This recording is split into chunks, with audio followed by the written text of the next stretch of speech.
Kemudian experience in earthquake.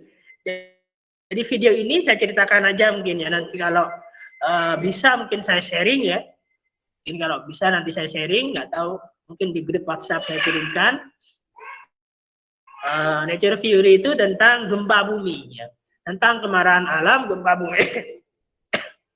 Tentang teori gempa bumi, bahwasanya teori yang sekarang ini adalah yang paling populer adalah plat tektonik. Dan sebenarnya yang membunuh manusia adalah bukan gempa bumi ternyata yang bunuh manusia, tapi yang bunuh manusia adalah bangunan ternyata, ya kan, bangunan. Jadi tugas kita sebagai insinyur teknik sipil nantinya, atau sebagai insinyur bangunan, ya, diharapkan kita bisa mendesain bangunan yang bisa menyelamatkan penghuni bangunan. Ya. Intinya dari video itu kan itu ya. Oke, next, lanjut. Next, lanjut. Oke, tectonic plate. Yang pertama, tipe dari gempa bumi.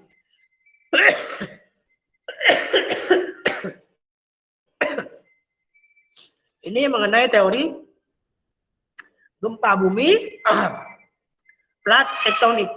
Yang pertama dari tipe-tipe atau macam-macam dari gempa bumi. Kemudian ada lagi teori gempa bumi, namanya teori elastic rebound. Elastic rebound, nanti di situ kita lihat ya, elastic rebound seperti apa, kalau nanti kita lihat. Theory of tectonic plate, nah ini yang paling populer sebenarnya, yang paling populer dari teori bagaimana gempa bumi terjadi, itu adalah teori of tectonic plate yang paling populer sebenarnya. Kemudian implication and consequence. Kemudian implikasinya bagaimana? Kita harus mendesain bangunan bagaimana? Bangunan yang sesuai untuk gaya gempa bumi yang bagaimana? Kemudian seismic wave. Ini adalah gelombang gempa. Karena gempa ini bisa mencapai suatu bangunan, padahal jaraknya kan jauh, ya kan? Berarti gempa ini berjalan di satu media.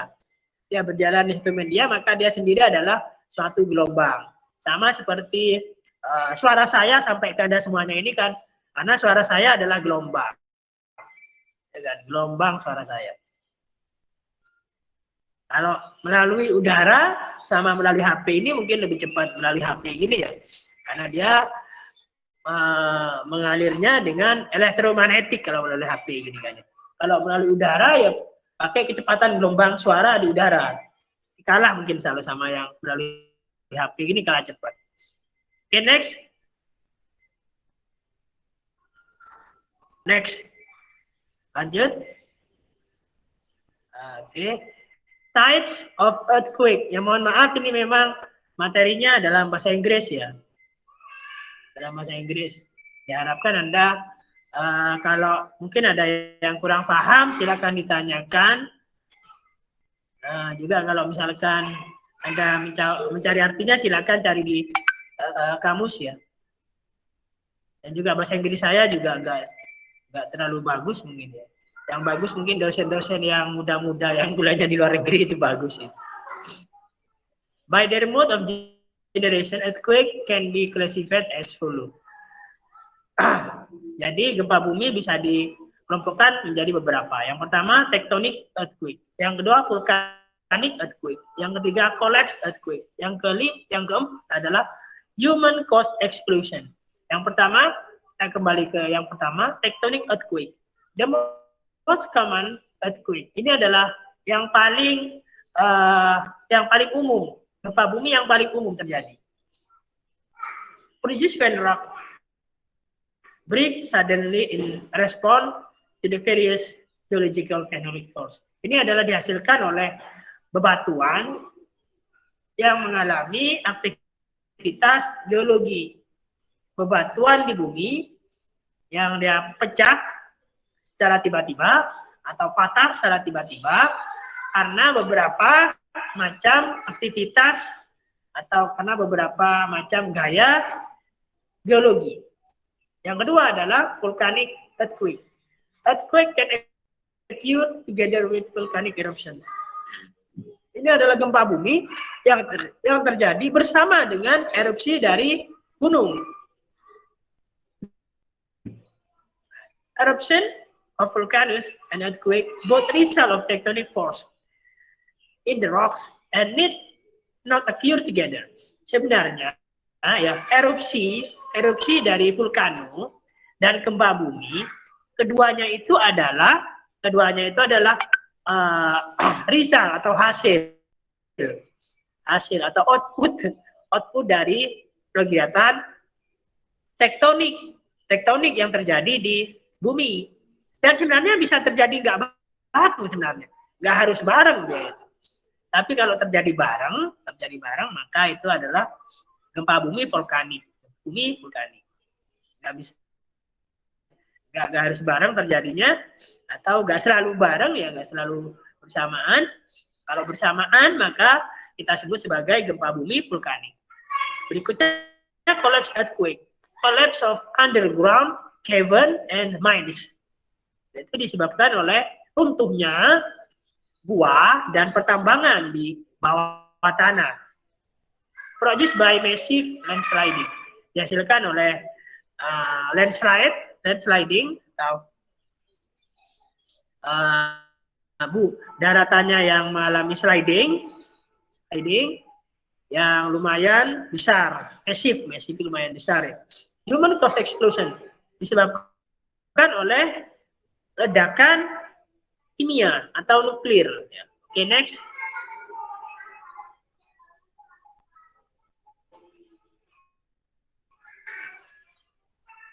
Nah, ini ya, the cause of earthquake. Dari fiction atau myth sampai yang sekarang atau scientific. Ini perjalanan dari teori tentang gempa bumi. Teori gempa bumi dari zaman dahulu kala, zaman orang-orang kuno sampai ke yang sekarang sudah menggunakan scientific atau teori dengan ilmu pengetahuan. Orang-orang dulu itu percaya bahwasanya ada Dewa Atlas namanya ya. Dewa Atlas itu adalah dewa yang supporting dia bangku bumi. Seperti iklannya apa itu? Iklannya Salon Pas kalau nggak salah ya. Salon Pas kalau nggak salah. Itu gambaran dari Dewa Atlas. Kemudian Great Catfish, namanya Namazu, that tracing in body. Ada lele besarnya namanya Namazu, berarti dari Jepang ini, yang dia menggoyangkan badannya. Kemudian meteor strike the earth, sudah agak menengah. Kemudian collapse of giant cave, agak menengah sudah. Kemudian yang baru-baru ini, teori yang baru-baru ini adalah eruption of volcano.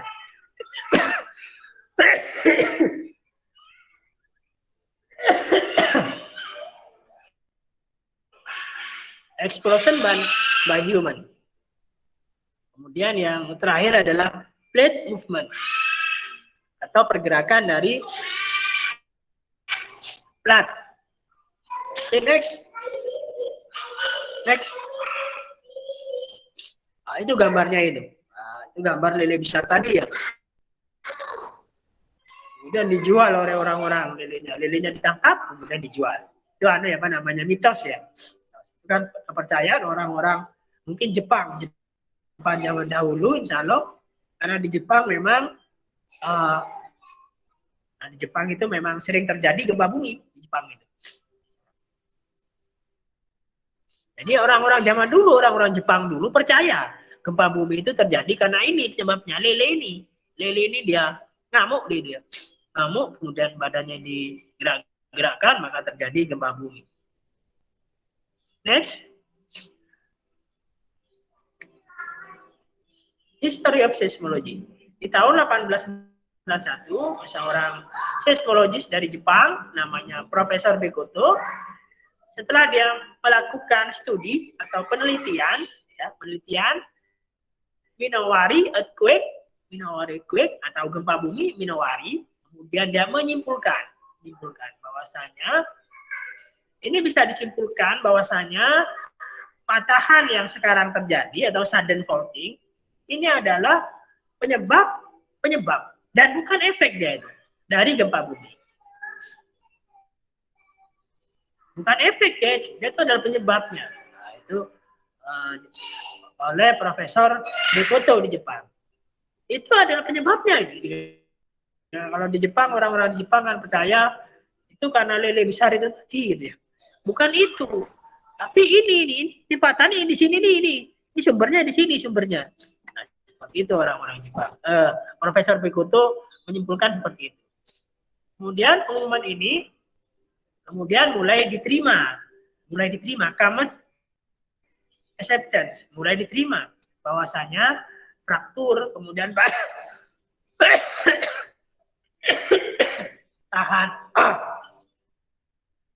patahan dan mekanisme yang lain dari gempa bumi itu adalah bukan hasilnya, tapi merupakan penyebab dari gempa bumi. Dan ini menjadi basis atau dasar dari perkembangan ilmu tentang gempa bumi modern atau modern seismologi.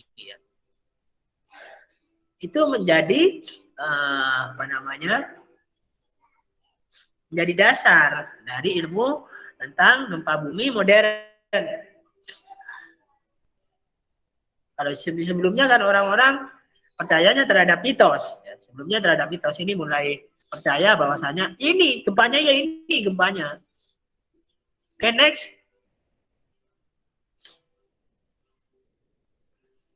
Kemudian ada teori elastic rebound. Elastic rebound theory. Harry Fielding-Reed 1906, shortly after geological investigation on San Francisco earthquake, he proposed that the theory that strain had been building up for ages and had found release in the recent earthquake. Jadi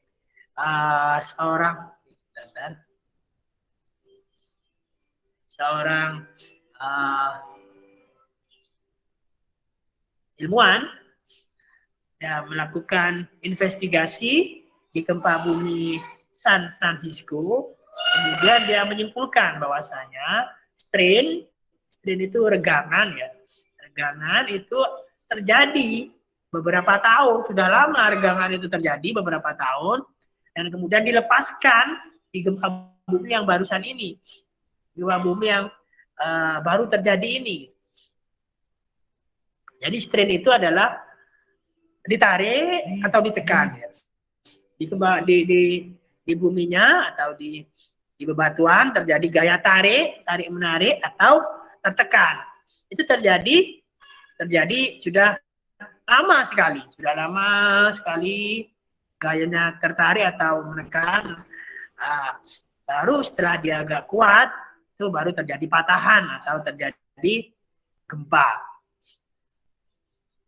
Nah, itu disebutkan. It is possible for rock to rupture without first being subjected to elastic strain greater than it can endure. Jadi ini tidak mungkin batuan itu runtuh tanpa sebelumnya terjadi regangan elastis yang lebih besar daripada yang bisa dia tahan. Ya. Yang bisa dia tahan. Kalau melebihi kapasitasnya maka terjadi patahan. Nah, seperti itu. It is concluded that the thrust in many parts of the earth is being slow displaced. Kemudian ini disimpulkan bahwa crust atau lempeng di banyak tempat dari bumi mulai terjadi. Mulai ada di tempatnya masing-masing. And the difference between displacement, the crust many part of the earth is being slowly displaced. And the difference between the displacement in neighboring region set up elastic strain, which may become greater than the rock can endure. Kemudian terjadi namanya elastic shock, satu dengan sebelahnya, dengan tetangganya, yang sebelahnya. Kemudian saat dia lebih besar daripada kapasitas pada batu itu, maka dia akan patah, which may become larger than the rock can endure. lebih besar daripada yang bisa ditahan oleh batuan itu, maka dia akan patah. Rupture dan take place. Kemudian runtuhlah yang terjadi, runtuh terjadi, keruntuhan atau patahan terjadi. And the strain rock rebound under its own stress. Kemudian strain atau regangan kembali ke awal. Jadi tegangannya kembali kecil, gitu. Pertama kan dia kecil, kemudian membesar, tegangannya besar, ya, kemudian nggak kuat lagi, patah atau runtuh. Setelah itu nggak ada lagi, energinya nggak ada, kecil lagi, lama-lama jadi besar lagi. Rupture dan take place, dan strain, rock rebound kembali ya. Jadi kalau Anda main karambol itu, kembali under its own elastic stresses until the strain larger whole relief, then fall rupture, then the elastic energy stored in the rock is released, part as heat and part as elastic wave. Jadi sebagian sebagai panas dilepaskan sebagai panas, sebagian sebagai gelombang elastik. In majority of cases, the elastic rebound opposite side of the fall are opposite direction. Kadang-kadang di banyak kejadian elastic rebound itu terjadinya di sisi yang berlawanan dari terjadinya patahan. Arah dari gayanya berlawanan dari arah patahan yang terjadi. Nah, itu teori elastic rebound. Jadi elastic rebound itu adalah tidak mungkin terjadi patahan atau keruntuhan tanpa sebelumnya terjadi gaya regangan atau tegangan yang lebih dari yang bisa ditahan oleh bebatuan. Kemudian setelah dilepaskan, runtuh atau roboh atau patah, kemudian kembali lagi ke nol, ininya gayanya kembali ke nol. Lama-lama terjadi gaya lagi, gaya tarik menarik atau tekan menekan. Lama-lama terjadi lagi patahan atau runtuhan. Nah, seperti itu teorinya. Ada pertanyaan mungkin sampai di sini? Halo, ada yang mau tanyakan? Belum ada, Pak. Kalau paham ya, kan ini bahasa Inggrisnya juga nggak terlalu rumit ya loh. Saya nggak terlalu pintar bahasa Inggris, tapi insya Allah secara garis besar ya itu insya Allah ya. Oke, next. Itu adalah struktur dari bumi ya. Yang A itu adalah kerak atau crust, lempeng tipis yang A itu. Kemudian B itu adalah mantel. Yang A tebalnya sekitar 30 km. Yang B adalah mantel. Yang C itu adalah liquid, outer core. Yang D adalah solid, inner core. Jadi bumi itu radiusnya kira-kira 64 km. Radiusnya. Diameternya berarti berapa? 128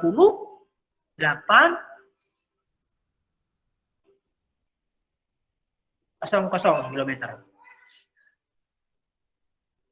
Itu lapisan bumi. Jadi pada bumi ini yang paling luar adalah kerak bumi. Kerak. Nah, itu nanti yang seperti misalkan Anda melihat telur ya. Telur kan ada kulitnya. Kulitnya itu kan lebih keras daripada isinya. Kira-kira sama seperti ini. Jadi kalau nanti terjadi pecahan di kulitnya telur, itu kira-kira seperti pada bumi ini. Okay, next.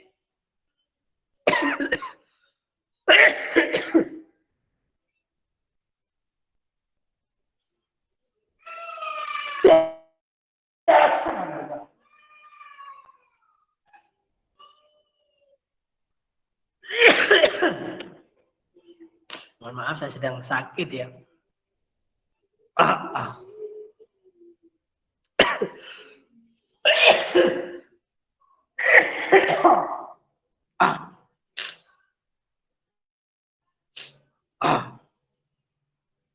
Kemudian ada lagi teori namanya continental drift.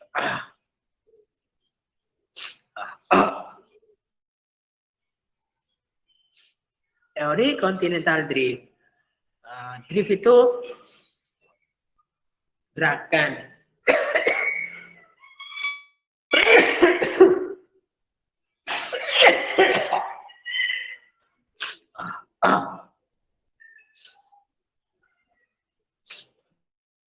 Drift itu gerakan. Atau lebih tepatnya apa ya? Kalau ada lihat film Tokyo Drift kan, mobilnya ngerem di bagian depan sehingga bagian belakangnya ngepot. Gitu ya. Ngerem bagian depan ini itu kan drift. Kalau film Tokyo Drift ya. Kira-kira seperti itu. Nah, ini kontinental. Kontinental itu adalah benua atau daratan ya. Daratannya mengalami pergerakan atau pergerakannya mungkin lebih ke kalau bahasa Jawanya mungkin ngepot ya. Sepeda motor itu kalau direm di depan kan belakangnya ngepot, gitu ya. Tahun 1910 seorang meteorologis dan astronomer namanya Alfred Wegener, dia ada teori at one time Earth 200 or so million years ago consists of one continent. Dari zaman dahulu sekitar 200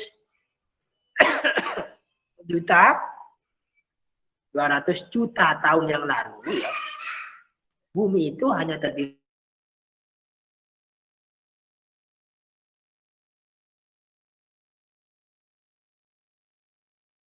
oleh land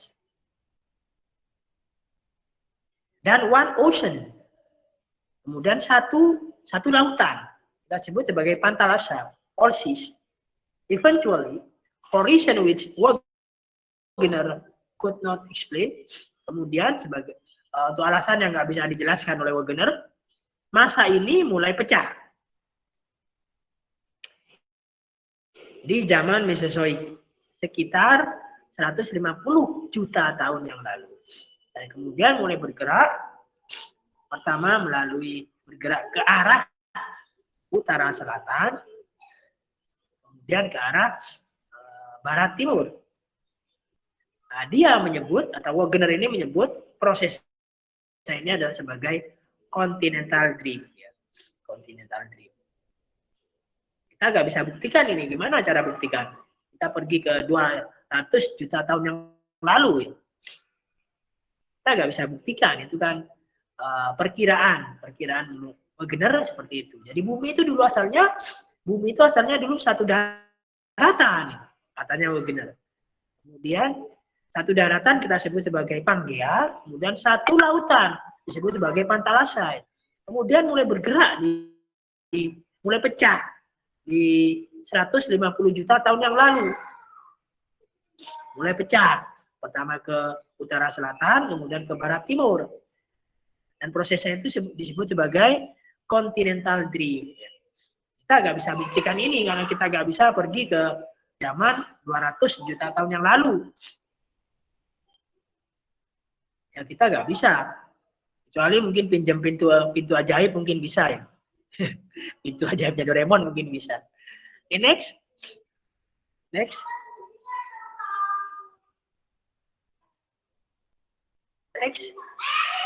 Lanjut. Nah, ini gambarannya ya. Nah, itu sekitar 270 juta tahun yang lalu. Yang pertama itu. Bumi di kontinen jadi gabung satu daratan disebut Pangea.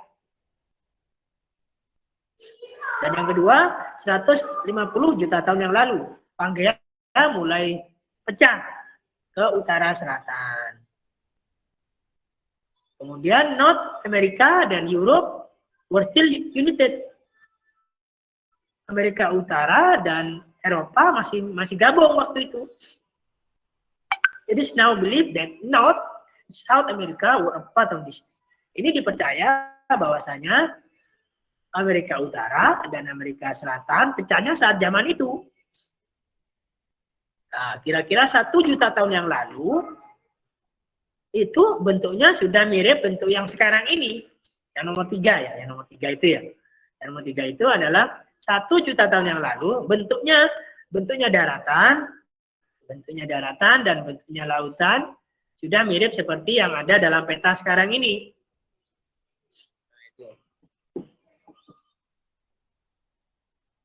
Okay, next.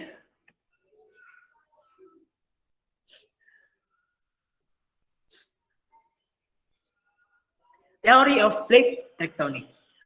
Nah, ini yang paling populer ya. Yang paling populer adalah teori tentang gempa yang diberi nama dengan teori lempeng tektonik. Initially, the Wegener theory was fanciful at the existing level of scientific knowledge. It could not be proved. Wegener wrongly comment. Dia awal-awalnya dari Wegener ini nggak bisa diterima memang, nggak masuk akal itu, dan dibuktikan juga sulit. Bagaimana caranya kita pergi ke tahun 270 juta tahun yang lalu, ya nggak mungkin. After the discovery of submarine, mountain range, and many more evidence later, Wegener theory become widely accepted. Kemudian setelah penemuan dari pegunungan submarines and kejadian beberapa tahun setelahnya, teori Wegener ini mulai diterima. This was also the starting of theory plate tectonic. Ini menjadi permulaan dari teori lempeng tektonik. The impact of the theories of plate tectonic and continental drift was immense.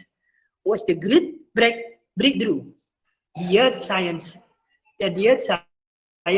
needed for so long. Akibat dari teori plate tectonic dan continental drift ini merupakan terobosan yang besar di ilmu tentang bumi. Ya. Ilmu tentang bumi. Okay, next. Terlalu cepat ya? Halo? Kira-kira terlalu cepat ya? Halo? Tidak, Pak. Tidak ya? Nah, itu major tectonic plate atau lempeng tektonik yang utama ya. Yang satu warna itu berarti satu lempeng. Satu warna satu lempeng. Ada North America plate. Ada Pacific plate itu ya. Ada Philippine plate. Albanian plate. Ada banyak lempeng tektonik. Seperti misalkan Anda melihat telur misalkan. Telur itu pecah. Kulitnya pecah gitu. Pecah seperti itu kira-kira. Jadi bumi itu yang keras kan yang paling luar, sama yang dalam juga keras. Yang inner core juga keras. Kemudian yang paling luar ini kan kerak bumi atau keras, kalau namanya keras ya, atau kita sebut sebagai kerak, atau di sini lempeng ya, lempeng. Satu yang keras, satu yang lebih keras daripada di bawahnya. Nah ini gambar ini menunjukkan lempeng dari tektonik yang utama. Sebenarnya yang kecil-kecil banyak, yang kecil-kecil ada. Tapi yang utama ini. Jadi satu lempeng itu kira-kira bergeraknya bareng. Bergeraknya kalau dia ke utara semua. Ya kan ke arah tenggara, ke tenggara semua. Satu lempeng itu bisa saling benturan ke lempeng yang lain. Atau saling tarik-menarik, saling menjauh. Saling menjauh ke lempeng yang lain. Saling menjauh akibatnya terjadi gempa di batas antar lempeng. Atau saling tubruk misalkan, saling tubruk yang satunya masuk ke dalam lempeng satunya. Nah itu juga disebut terjadi gempa. Okay, next.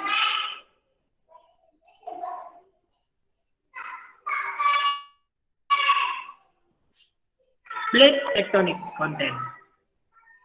Earth's outer shell, lithosphere, consists of a large and fairly stable slab of solid rock called plates. Jadi bagian bumi cangkang, sel itu kan cangkang nih. Sel itu cangkang atau telur, kalau telur di kulitnya berarti ya. Kalau kerang berarti kulitnya kerang itu namanya sel. Lambangnya sel itu kan kerang itu ya. Kalau Anda lihat di jalan-jalan sel lambangnya kan kerang gitu ya. Kan cangkang ya, menggambarkan cangkang. Berarti seperti itu, dia bagian luar yang keras terdiri dari sesuatu yang luas, kemudian fairly stable. Stable itu stabil, fairly itu cukup. Ya nggak begitu stabil, betul berarti cukup berarti. Kalau dinilai berarti C ya. Slab of solid kita sebut sebagai plat. The plates move horizontally relative to neighboring plates on layer of softer rock immediately below. Jadi plat ini dia bergerak secara horizontal relatif terhadap tetangganya, terhadap plat tetangganya, dan di bawahnya itu sebenarnya lapisannya lebih lunak di bawahnya. The rate of movement range from a centimeter to 10 centimeters per year. Pergerakannya ini, perpindahannya kira-kira dari 1 cm sampai 10 cm kira-kira. Pergerakan dari plat yang paling luar ini kira-kira seperti itu. 1 cm sampai 10 cm. At the plate edge, where there is a contact with adjoining plates, boundary tectonic force act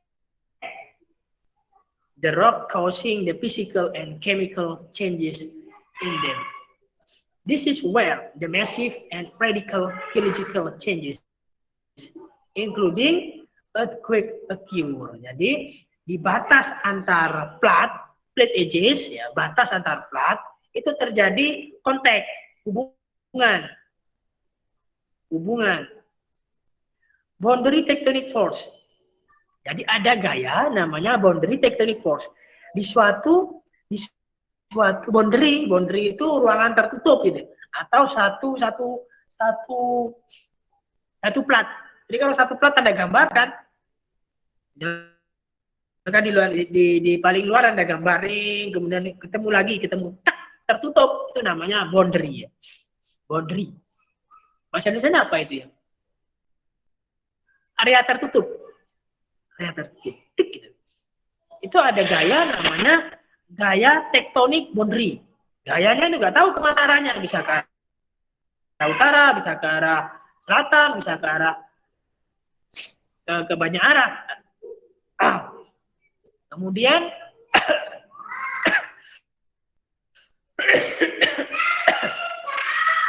gaya ini kan dia di suatu boundary dan boundary lain arahnya bisa lain, ya kan? Arah atau di suatu plate ke plate yang lain arah gayanya bisa lain, satunya ke arah utara, satunya juga ke arah selatan, bisa tarik menarik jadinya, tarik menarik antara dua lempeng ini, tarik menarik kan di batas antara plat. Nah, ini bisa terjadi, kalau di sini ada terjadi physical and chemical changes in them. Juga terjadi massive and radical geological changes. Terjadi perubahan geologi yang besar. Termasuk di dalamnya adalah gempa bumi. Kemudian new lithosphere is created in mid-ocean ridges by the upwelling and cooling of magma from Earth's mantle. Kemudian litosfer yang baru mulai terbentuk dia itu. Nah, ada upwelling, ada keluar dari permukaan bumi, ada yang keluar, kemudian magma yang mulai mendingin, magmanya mendingin ya kan, dingin akhirnya terjadi gabung platnya jadinya tambah besar karena ada magma yang mendingin. In order to conserve mass, horizontal moving plates are believed to be absorbed to the ocean trends, where a subduction process carries the lithosphere downward into the earthquake interior. Jadi di sini terjadi beberapa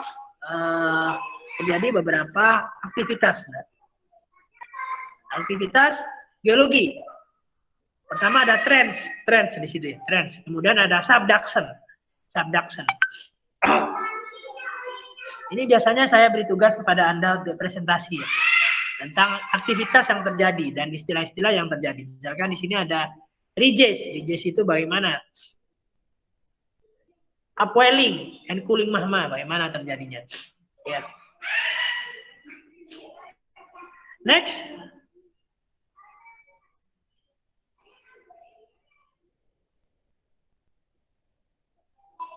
Next. Lanjut. Oke, next. Itu gambarnya ya, kira-kira ya. Gambarnya yang paling atas itu gambar dari gaya yang terjadi atau itu adalah gaya boundary forces. Boundary tectonic forces bisa seperti itu yang pertama, atau bisa tarik menarik yang kedua itu tarik menarik, atau yang ketiga bisa saling tekan, benturan. Kemudian yang terjadi di bumi seperti itu, seperti gambarnya itu, saya kurang jelas ini. Gambar saya kurang bisa baca, tulisannya kecil-kecil ini. Aktivitas di bumi yang terjadi seperti itu.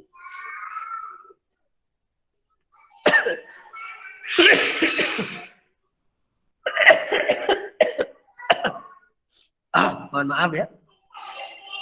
Oke, sampai di sini dulu, mungkin ada yang mau ditanyakan.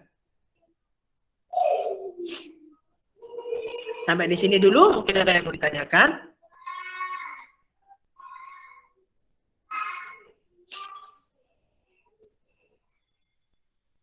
Belum ada, Pak. Halo, orangnya ada? Ya.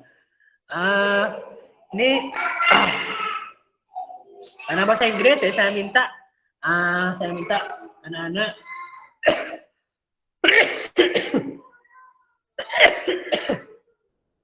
menulis kembali dalam bahasa Indonesia ya, sampai yang terakhir tadi.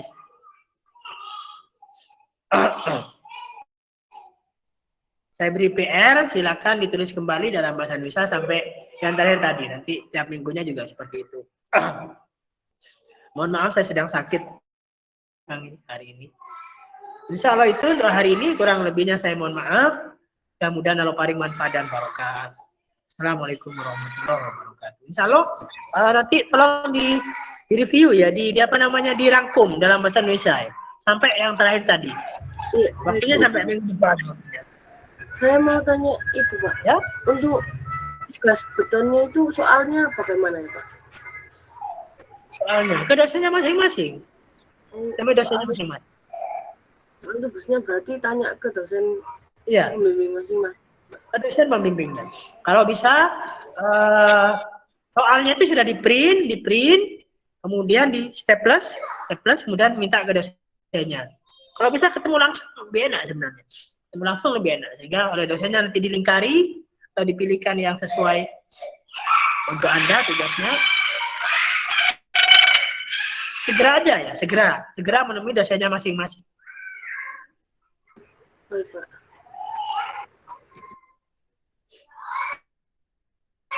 Oke, insya Allah itu dari saya. Kurang lebihnya mohon maaf. Assalamualaikum warahmatullahi wabarakatuh.